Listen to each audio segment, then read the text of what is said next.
Hello students, we are studying chapter 2 of prose from English Hornbill book for the student of 11th class and this video is third part on this chapter. अगर आपने दो video पहले नहीं देखी हैं तो उन्हें भी देख लीजिए बच्चों. The roar increased to a thunder as the stern moved up the face of the wave. इसमें राइटर जो इस चैप्टर के नरेटर हैं गॉर्डन कुक, तो वो कह रहे हैं कि जो रोर थी, आवाज़ थी, किसकी आवाज़? वेव की आवाज़. वेव थी, जो लहरें थी, जो ऊंची ऊंची उठ रही थी, तो उनकी जो आवाज़ थी वो इतनी बढ़ गई थी टू अ थंडर, कि वो क्या हो गई थी? एकदम थंडर जैसी हो गई थी, बहुत तेज गरजने जैसी आवाज़, जैसे क्लाउड्स के गरजने की आवाज़ होती, क्लाउड से बिजली कड़कती है, तो उस तरह की आवाज़ हो गई थी, बहुत तेज आवाज़ थी. As the stern moved up the face of the wave. और जो स्टर्न था, जो back part of the boat था, वो भी जो वेव का फेस था, यानी कि जो वेव की ऊंचाई थी, जिस तरह से वेव उठी उसी तरह से बैक पार्ट भी मूव्ड अप हो गया, उठ गया. किसके साथ? वेव के साथ. तो यहाँ पर देख सकते हैं आप, जैसे इसमें वेव हैं जो आ रही हैं और बोट के ऊपर गिर रही हैं, तो वो वेव जो है इसकी दुगनी ऊंची थी और उन्होंने क्या किया? बोट के जो पार्ट है, जो ये बैक पार्ट है, इसको क्या कर दिया? ऊपर उठा दिया अपने साथ. इतनी ज्यादा हाई थी वो waves. And for a moment I thought we might ride over it. और एक पल के लिए नरेटर कह रहे हैं कि मैंने सोचा कि हम इससे राइड ओवर हो जाएंगे, हम इससे बाहर निकल जाएंगे, हम इसको क्रॉस कर लेंगे, ये वेव, इस वेव से हमारी जो नाव है वो निकल जाएगी. But then a tremendous explosion shook the deck. लेकिन तभी एक tremendous means very huge, very big, बहुत ही विशाल का एक्सप्लोजन यानी कि विस्फोट जैसी आवाज हुई और उसने क्या किया? Shook the deck. Deck means floor of the ship. Ship का जो फर्श होता है उसको डेक कहते हैं. तो उस शिप के फ्लोर को शूक कर दिया. Shook means to move very fast, बहुत तेजी से. शेक मीन्स हिलाना होता है, तो उसकी पास्ट फॉर्म है ये. तो कह रहे हैं कि उस एक्सप्लोजन ने जो फ्लोर ऑफ द शिप था उसको बहुत तेजी से हिला दिया, पूरी शिप हिलने लगी. इतना तेज वो विस्फोट था उस वेव का कि अचानक से बहुत तेज आवाज हुई. A torrent of green and white water broke over the ship. और फिर कह रहे हैं टॉरेंट. टॉरेंट मीन्स बहुत ज्यादा मात्रा में, बहुत ही एकदम पानी का जैसे बाढ़ आ जाना, इस टाइप से बहुत तेज पानी आया. और पानी का कलर कैसा था? Green and white. Green and white colour का पानी था और वो आया और ब्रोक ओवर द शिप. और वो शिप के ऊपर क्या हो गया? शिप के ऊपर ब्रोक ओवर हो गया, यानी कि शिप को जो है उसने ब्रोक ओवर कर दिया, अंदर घुस गया वो पानी शिप के ऊपर. अचानक से गिरना, ब्रोक ओवर, अचानक से किसी चीज का टूट पड़ना, तो वो पानी अचानक से गिरा. My head smashed into the wheel and I was aware of the flying overboard and sinking below the waves.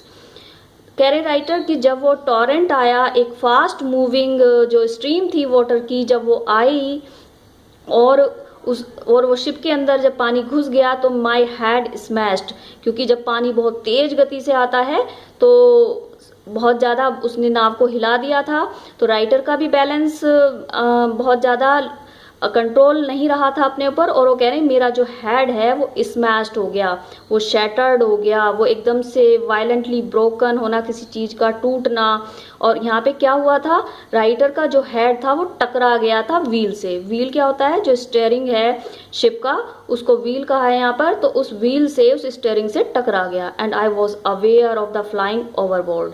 और मैं ओवरबोर्ड यानी कि बोर्ड के ऊपर उड़ता हुआ, एकदम उड़ता हुआ सा, मतलब यहाँ पे राइटर कह रहे हैं कि मैं अवेयर था इस चीज से और मैं उड़ता हुआ ओवरबोर्ड, बोर्ड के ऊपर, शिप के बोर्ड के ऊपर गिरा. And sinking below the waves. और फिर क्या हुआ? पानी, जो वेव्स थी, जो पानी की लहरें थी, उनके नीचे डूब गया. यानी कि राइटर यहाँ वेव्स की चपेट में आ गए और उसमें डूब गए. I accepted my approaching death and as I was losing consciousness I felt quite peaceful. अब राइटर कह रहे हैं I felt approaching death. Approaching death means कि जैसे डेथ अब आने ही वाली है, and I was losing consciousness, मैं बेहोशी की तरफ जा रहा था, यानी कि अपना जो होश है वो खो रहा था। राइटर को ऐसा लगा, बेहोशी सी लगी, और उन्हें पीसफुल लगा, जैसे डेथ के टाइम बॉडी एकदम शांत हो जाती है, तो उनको कुछ ऐसा पीसफुल जैसा लगा कि वो कहीं दूर निकल रहे हैं। उन्हें ऐसी शांति महसूस हुई और उन्हें लगा अब डेथ जो है वो उनके पास आ रही है, और वो कह रहे हैं कि आई एक्सेप्टेड, और मैंने इस चीज को एक्सेप्ट कर लिया था। ऐसा मैं फील कर रहा था कि डेथ अब आ ही चुकी है, और मैं अपना होश खो रहा था और बिल्कुल पीसफुल महसूस कर रहा था। तो राइटर यहाँ पे कह रहे हैं कि उस रोर की आवाज इतनी तेज थी कि उसने बैक पार्ट को, शिप के बिल्कुल बैक पार्ट जो है शिप का वेव के साथ ही ऊपर उठ गया, और एक पल के लिए उन्हें लगा कि वो सब कुछ कवर कर लेंगे, इसे कंट्रोल कर लेंगे, लेकिन फिर एकदम से अचानक से बहुत तेज झटका लगा और पानी जो है वो शिप के अंदर घुस गया, और राइटर का सिर व्हील से, स्टीयरिंग से टकरा गया, और फिर वो क्या हुआ, उनका वो मतलब ओवरबोर्ड बहुत तेज गति से उड़ते हुए बोर्ड के ऊपर गए और फिर पानी की लहरों में डूब गए।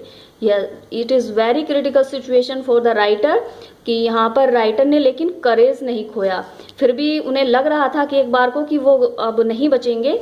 Unexpectedly my head popped out of the water, और वो कह रहे हैं अनएक्सपेक्टेडली, मेरा जो हेड था जब वो लहरों में डूब गए, तो कह रहे हैं अचानक से मेरा जो सर है वो पानी से popped out means to come out, बाहर आया अनएक्सपेक्टेडली, और इसकी मुझे बिल्कुल भी उम्मीद नहीं थी। मैंने बिल्कुल उम्मीद नहीं की थी कि मैं बच जाऊंगा, लेकिन अचानक से मेरा सिर पानी से बाहर आया।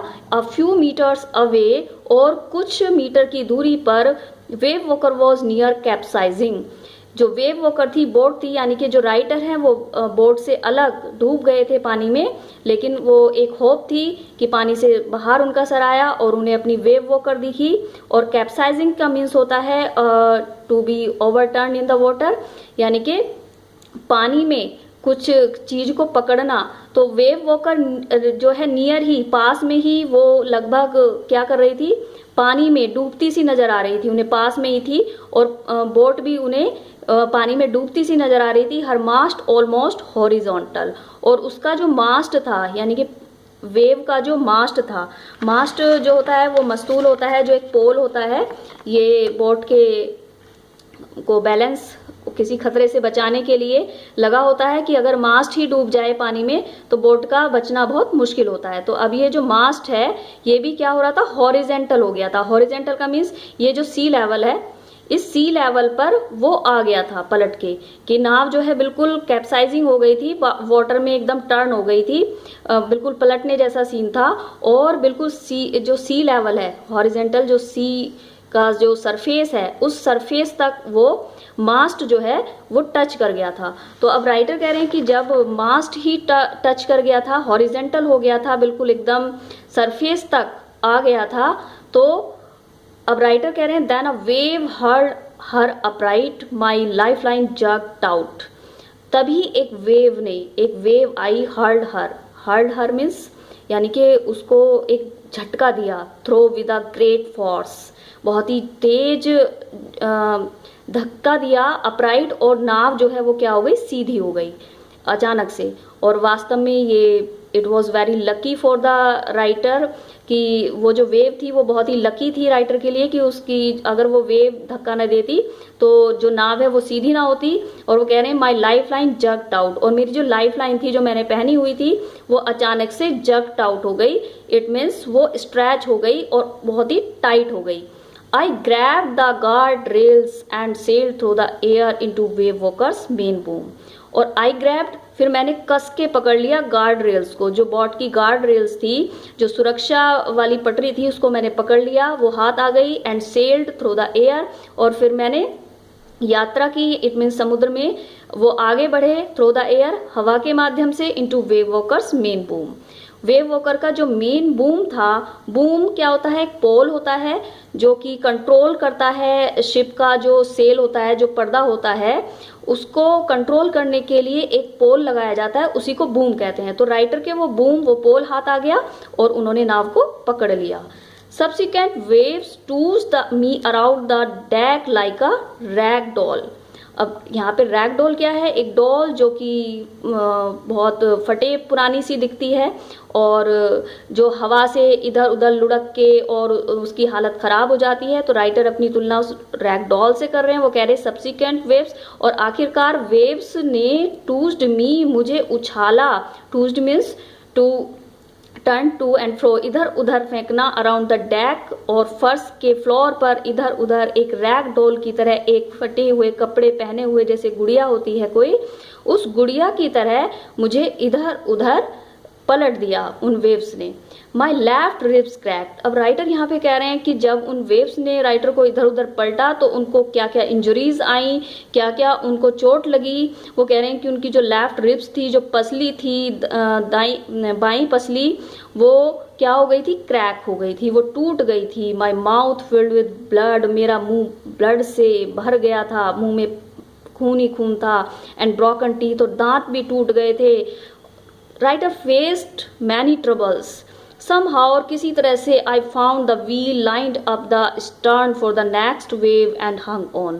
राइटर कह रहे हैं somehow, किसी तरह से मैंने व्हील को फाउंड किया, जो स्टीयरिंग था उसको ढूंढ लिया। लाइंड अप द स्टर्न, और जो बैक पार्ट था बोट का उस तक पहुंचा। फॉर द नेक्स्ट वेव तक, एंड हंग ऑन, और उस पर बना रहा। इट मीन्स राइटर ने जो है, writer did not loss courage, he kept his courage and he faced every troubles bravely. इतनी चोट लगने के बाद, इतनी इंजरी होने के बाद भी राइटर ने साहस नहीं छोड़ा और वो लगातार बोर्ड पर बने रहे। Okay students, we will cover next passages in next videos. I hope you have understood it very well. Thank you for watching my video.